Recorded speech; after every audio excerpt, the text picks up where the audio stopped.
এই ছেলেটাকে বললাম যে পুলিশে দেন, আর পুলিশের না দিয়ে তাকে না পুলিশে দিচ্ছি, পুলিশ নিয়ে গেল, নিয়ে ইয়েতে ছেড়ে দিল, জনচত্বরের সামনে ছেড়ে দিল। সেই ছেলেটা আমি গিয়ে বসছি মাত্র, গিয়ে আমার উপর হামলা করছে।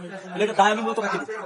ওখানে সংশ্লিষ্ট যত সাধারণ শিক্ষার্থী ছিল আজকে ঘটনায় আমার উপরে হামলা হতে পারে, তাদের উপর হামলা হবে না গ্যারান্টি। এখানে হামলার পরে প্রকাশ্যে তাদের ভিতর দিকে যেটা তারা জানা কথা যে এখানে রিডিং রুম, এখানে পরিবেশ নষ্ট হবে।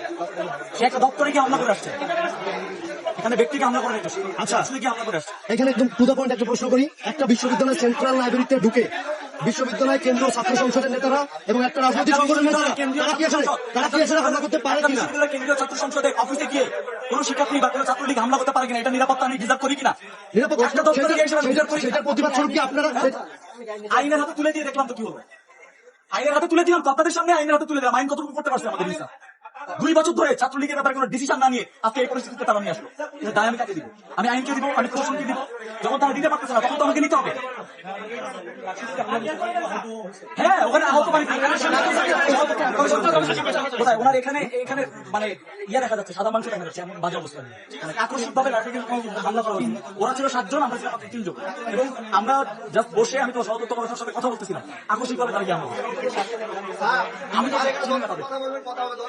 এখানে আরেকটা জিনিস হয়েছে যে সচেতন করার পরে খুব বেশি দেরি হয়, 3-4 মিনিট পরে ওরা রাষ্ট্র ভবনে ঢুকছে। রাষ্ট্র ভবনে ঢুকেই হচ্ছে ওরা বললো যে তুই ওরে হাত দিয়ে কেন ফটো রয়েছে বলেই হচ্ছে আমার যখন বললো যে হচ্ছে আপনি কি আপনি কোনো অথরিটি যাদের জবাব দিয়ে করেন, এটা বলার সাথে সাথে ওরা আমার উপর হামলা করছে। আমি যখন আমাকে ছুটে গেছি ওরা আমার উপর হামলা করছে, আমি ডক্টর করেছি।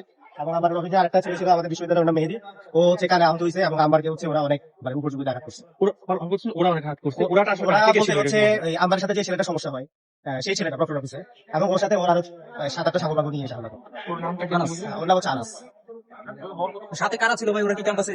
ওরা ক্যাম্পাসে, এবং ওরা আমার সাথে এসে আমার উপর ওর সাথে এসে হামলা করে।